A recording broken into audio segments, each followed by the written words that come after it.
जय हिंद दोस्तों। बहुत बड़ी खुशखबरी एनआईओएस वाले को लेकर के। एनआईओएस वाले अब आपको बहुत बड़ी खुशखबरी मिलती होगी, क्योंकि आपको पता है कि एनआईओएस वाले को टीआरई 1 में फॉर्म भरने दिया गया था। और टीआरई 1 में फॉर्म जैसे भरा था और टीआरई 1 में रिजल्ट को रोक दिया गया था, जैसे ही सुप्रीम कोर्ट चला गया था केस, उसी तरह जो है टीआरई 2 में जो है आपको बहुत सारे अभ्यर्थी ऐसे थे जो फॉर्म चुपके से भर दिए थे, और टीआरई 3 में तो भरने ही नहीं दिया गया।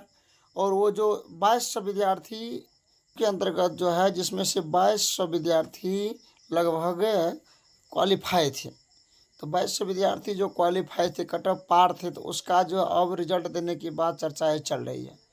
साथ में टीआरई 4 नोटिफिकेशन अपडेट के बारे में बताएंगे।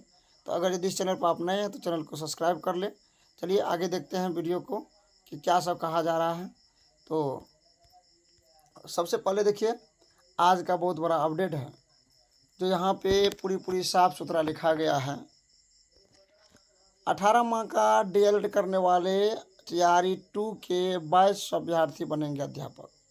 ये खास करके 1 to 5 वाले होंगे। 22 अभ्यर्थी जो है 1 to 5 वाले होंगे। देखिए क्या कह रहा है, पटना टीआरई 2 के ऐसे अभ्यर्थी भी सरकारी स्कूलों में विद्यालय अध्यापक बनेंगे जो सरकारी या निजी स्कूल में 10 अक्टूबर 2017 को शिक्षक के रूप में कार्यरत के दौरान एनआईएस राष्ट्रीय मुक्त विद्यालय शिक्षा संस्थान से 18 माह का D El Ed diploma in elementary education course किया है। इसमें कंडीशन आ गया कि ऐसे अभ्यर्थी का जो है, ऐसे अभ्यर्थी को दिया जाएगा रिजल्ट जो 10 अक्टूबर 2017 को शिक्षक के रूप में कार्यरत रहने के दौरान एनआईएस से डीएलएड किए थे। ऐसे तकरीबन 22 अभ्यर्थी अंकों के आधार पर बिहार लोक सेवा आयोग टीआरई 2 के तहत सफल है, किंतु उन्हें रिजल्ट नहीं मिला था। इन अभ्यर्थियों का रिजल्ट अब जल्दी जारी होगा। ऐसे सभी अभ्यर्थी 1 से लेकर 5 कक्षा के अध्यापक बनेंगे। इस बाबत शिक्षा विभाग ने बुधवार को बिहार लोक सेवा आयोग को पत्र भेजा। प्राथमिक शिक्षा निदेशालय साहिला के हस्ताक्षर से पत्र आयोग को भेजा गया। इसके पहले सुप्रीम कोर्ट के आदेश के आधार पर बिहार लोक सेवा आयोग द्वारा विद्यालय अध्यापक शेष भाग आगे है। यहाँ भी दूसरी अपडेट है, दूसरे पेपर के माध्यम से 18 माह का डीएलएड लिए प्रतियोगिता में 18 माह का डीएलएड करने वाले 122 अभ्यर्थियों यहाँ दिया हुआ है, गलत है, का रिजल्ट जारी किया जाएगा। ऐसे सभी 122 अभ्यर्थियों की शिक्षा विभाग ने पिछले दिन काउंसलिंग भी करा ली। राष्ट्रीय अध्यापक शिक्षा परिषद एनसीईटी की गाइडलाइन के आधार पर गाइडलाइन सहित शिक्षक जो है प्रशिक्षण की डिग्री की मान्यता मिलती है। सामान्यतः अभ्यर्थी के लिए शिक्षक बनने को 2 वर्षीय डीएलएड कोर्स अनिवार्य है। शिक्षा मंत्रालय ने 2017 में पत्र जारी कहा था कि कक्षा 1 से 5 तक के स्कूल में शिक्षक बनने के लिए डीएलएड प्रशिक्षित होना चाहिए। तब शिक्षा मंत्रालय की पहल ही NIS national institute of open school सेवाकालीन शिक्षकों के लिए 18 माह का डीएलएड कोर्स लागू किया था। ठीक, लेकिन यहाँ थोड़ी सी त्रुटि है। यहाँ पे 22 अभ्यर्थी है, यहाँ पे मात्र 112 है, लेकिन ये अभ्यर्थी कौन है जिसका काउंसलिंग किया गया था।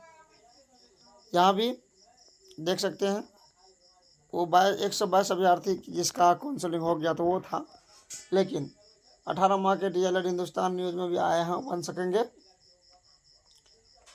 स्कूल के शिक्षक। 10 अक्टूबर 2017 में जो भी शिक्षक कार्यरत थे, इसके दौरान अगर 18 माह का कोर्स किए हैं तो बन सकेंगे शिक्षक।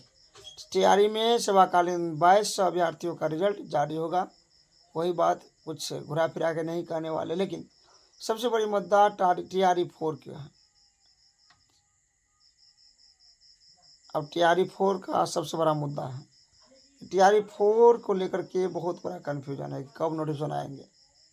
ये बात पता है कि टीआरई 4 आएगा, टीआरई 4.0 आएगा, लेकिन कब आएगा, अगर आने का भी होगा, ये मत कहिए कि आने का होगा, क्योंकि सरकार इस पे एक मीटिंग हुई है जिसमें कुछ बीजेपी का जो नेता है वो नेता डोमिसाइल पर कुछ बोलने के लिए नहीं चल रहा है। वो सोच रहा है कि डोमिसाइल लागू ना हो, लेकिन कुछ नेतागण हैं जो डोमिसाइल पर बात कर रही है, क्योंकि आगे चुनाव है।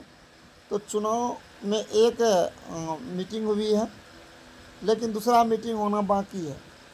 दूसरा मीटिंग में हम लोग देखेंगे कि डोमिसाइल लगती है कि नहीं लगती है। जहाँ तक TRD4 की बात है, तो TRD4 उस मीटिंग के दौरान पूछा गया तो कहा अभी तक चर्चाएँ चल रही, केवल चर्चाएँ चल रही है, दूसरा मीटिंग में कन्फर्म हो जाएगा। लेकिन ये चर्चा अगर यदि पॉजिटिव रहा तो कब आएंगे, तो जुलाई के अंत और अगस्त के फर्स्ट वीक में आने की संभावना है। कोई 100% मैं नहीं बोल रहा हूँ, ऐसे नहीं बोलिएगा आप झूठ बोलते हैं।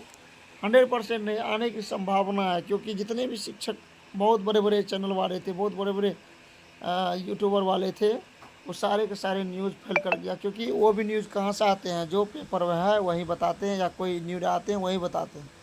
लेकिन सरकार इसमें उस पेपर को अमल नहीं करते हैं, उस न्यूज़ को अमल नहीं करते हैं, तो वो झूठा हो जाता है। तो उसका भी कहना झूठा नहीं है, क्योंकि जैसे जैसे अपडेट आती है वैसे वैसे हम लोग के बीच प्रोवाइड करते हैं। आप बात को समझ गए होंगे और अपने अपने तैयारी को जोरदार पकड़ा दीजिए। तो आज की वीडियो में इतना ही, फिर मिलते हैं नेक्स्ट वीडियो में, तब तक के लिए धन्यवाद। जय हिंद, जय भारत।